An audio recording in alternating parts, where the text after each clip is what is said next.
नमस्कार दोस्तों। What is IFRS examination? ये आईएफआरएस एग्जामिनेशन आखिरकार क्या है? एसीसी जो association of chartered certified accountants नाम की बॉडी है, यूके बेस्ड बॉडी है, वो इस एग्जामिनेशन को पिछले कई साल से, ऑलमोस्ट 20 साल से कंडक्ट करवा रहे हैं। ओके, ये जो एग्जामिनेशन है बेसिकली साल में 2 बार कंडक्ट किया जाता है, जून के महीने में और दिसंबर के महीने में। इसेंशियली एक ऑनलाइन एग्जामिनेशन है जो आप सेंटर बेस्ड या घर पर भी दे सकते हैं।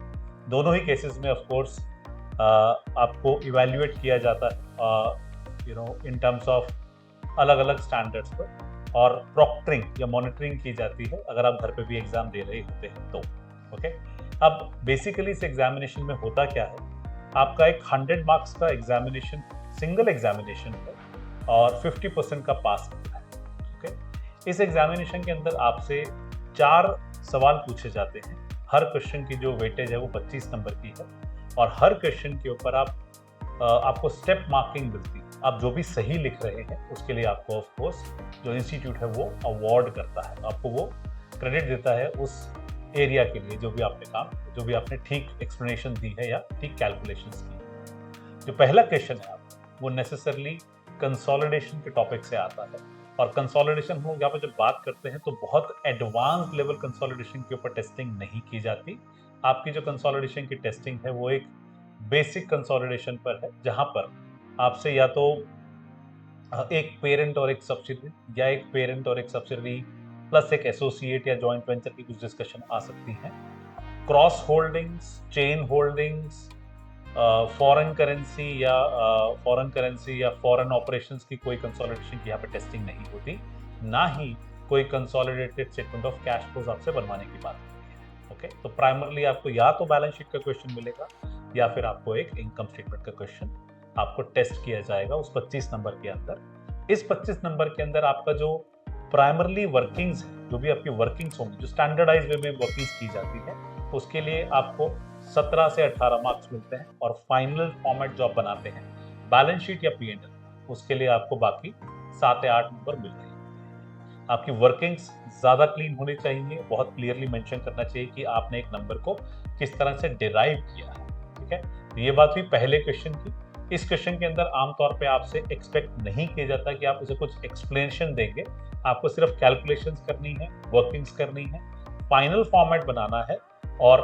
That's the end of the story. इस क्वेश्चन के अंदर आप बहुत कंफर्टेबली 20 नंबर लेकर के आ सकते हैं, और थोड़ा सा एक्स्ट्रा एफर्ट करें, थोड़ा सा ध्यानपूर्वक करेंगे तो 25 नंबर लाना भी कोई बहुत बड़ी बात नहीं होती। ये एक एडवांटेज है इस एग्जामिनेशन की, जहां पर आप पहले एग्जामिनेशन क्वेश्चन के अंदर ही सबसे ज्यादा मार्क्स अर्न कर सकते हैं अगर आपकी अप्रोच जो है वो ठीक रहती है। ठीक है, तो ये तो बात हुई पहले क्वेश्चन की। दूसरे क्वेश्चन, तीसरा क्वेश्चन, चौथा क्वेश्चन आमतौर पे सब्जेक्टिव क्वेश्चंस रहते हैं और कुछ एरियाज के अंदर वो आपसे कुछ कैलकुलेशंस की भी बात करते हैं। ठीक है, अब ये कहना तो मुश्किल है कि इन 3 क्वेश्चंस के अंदर कौन कौन से टॉपिक नेसेसरली टेस्ट होंगे, तो ये गेस वर्क हो जाएगा या स्पेकुलेशन हो जाएगी, तो वहां की हम बात नहीं करेंगे। हमें मान के चलते हैं कि किसी भी एरिया से, किसी भी टॉपिक से क्वेश्चंस उठ के आ सकते हैं। ऑल्दो बड़े टॉपिक्स जो होते हैं, शेयर बेस्ड पेमेंट हो गया IFRS 2, फाइनेंशियल इंस्ट्रूमेंट्स हो गया IFRS 9, IFRS 16 leases, IFRS 15 revenue, IAS 19 employee benefits, IAS 16 property plant and equipment, और इसी तरह से और भी बड़े टॉपिक्स हैं, तो वहां से टेस्टिंग होने के चांसेस भी होते हैं। क्योंकि एरिया इतने बड़े हैं तो आमतौर पे कुछ ना कुछ नए क्वेश्चंस बन जाते हैं, लेकिन एग्जामिनेशन कई बार आपको सरप्राइज कर देता है, जहां पर आपसे वो शायद रिलेटेड पार्टी के ऊपर एक डिटेल क्वेश्चन पूछ लेगा। ठीक है, एग्रीकल्चर के ऊपर एक फुल फ्लेज क्वेश्चन हम लोगों ने एक्सपीरियंस किया हुआ है, और अनफॉर्चुनेटली लोग उसे छोड़ जाते हैं कि छोटा टॉपिक है, क्या ही फर्क पड़ता है। तो आपको ये ध्यान रखना है कि इस केस के अंदर आप ऐसा कोई रिस्क नहीं लेंगे। ठीक है, तो बाकी की 3 जो क्वेश्चन मैंने आपको बताया कि सब्जेक्टिव बेस्ड होते हैं और कुछ जगह पे कैलकुलेशंस भी आती हैं। आमतौर पे कैलकुलेशंस का बेसिस आप एक्सप्लेनेशन के थ्रू वैसे भी कवर होता है, तो कहीं ना कहीं आप अगर अपने क्वेश्चन को ठीक से पढ़ते हैं, उसकी रिक्वायरमेंट को ठीक से समझ पाते हैं, तो आप वहीं से मैक्सिमम मार्क्स गेन कर सकते हैं। ठीक है, ऑल्दो जो मेरा पास स्कोर है 100 में से 50 मार्क्स का स्कोर जो है तो वो अच्छा एक पास स्कोर है, लेकिन अगर आप एक अच्छा स्कोर प्लान करते हैं तो 70 से अबव कुछ भी स्कोर होगा तो वो बहुत अच्छा स्कोर माना जाता है।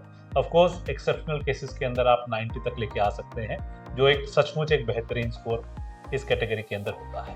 ठीक है, ACCA as an examination body जब इन एग्जाम्स को कंडक्ट करती है तो वो कहीं ना कहीं चाहती है कि आप एग्जामिनेशन को पास कर जाए। ओके, उनका ये कहीं पर भी कोई फोकस नहीं है कि आपको वो जानबूझ करके फेल करेंगे। तो फॉर एग्जाम्पल, अब जैसे हमने कहा कि 50 मार्क्स आपका पास स्कोर है, अगर आप शायद एग्जामिनेशन देने में कुछ मिस करते हैं, कुछ भूल चूक कर जाते हैं और कहीं आप 45 to 49 की रेंज में बैठे हैं, जो आप बिल्कुल मार्जिन ऑफ पास नहीं कर पाए हैं, 3-4 नंबर का गैप है, तो एग्जामिनिंग बॉडी ये इंश्योर करती है कि उस पेपर को दोबारा चेक करती है। वो एक कोशिश करती है देखने की कि क्या कोई ऐसा क्रेडिट मिल सकता है, क्या कोई ऐसा एरिया है जहाँ पे बच्चे ने अच्छा परफॉर्म कर दिया और उससे कुछ मार्क्स अवॉर्ड करके उसे पास करने की वो कोशिश करती है। ठीक है, तो इस केस में आप ध्यान रखें, मान लीजिए आपका अनफॉर्चुनेटली इस तरह का कोई स्कोर आ गया, तो रीवैल्यूएशन पे ना जाना डिजायरेबल रहता है, प्रेफर होता है कि आप दोबारा से एग्जामिनेशन दे दें। ठीक है, ओवरऑल पास रेट की बात करते हैं ग्लोबली, तो आमतौर पे जो डिप्लोमा IFRS का एग्जामिनेशन है उसका पास रेट एक डिसेंट पास रेट है।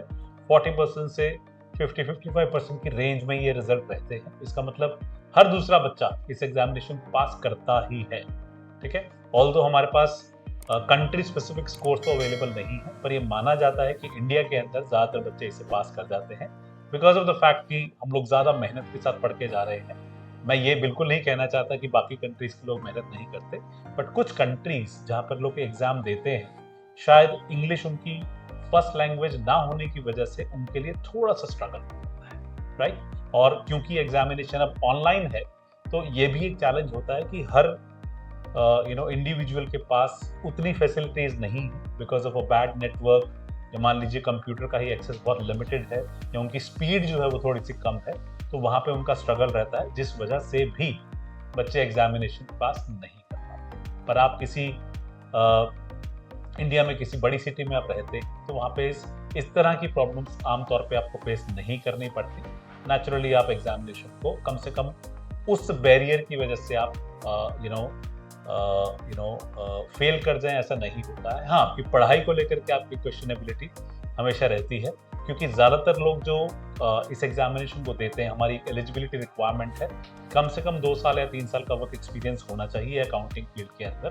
तो वहाँ पर आप जब जॉब करते करते पढ़ाई करते हैं तो कई बार डिफोकस हो जाते हैं। कई बार ऐसा होता है कि आप समय नहीं निकाल पाते हैं और आपको लगता है एग्जाम तो दे देना चाहिए, और एक माइंडसेट होता है कि चलो वहां पर जाकर देखें।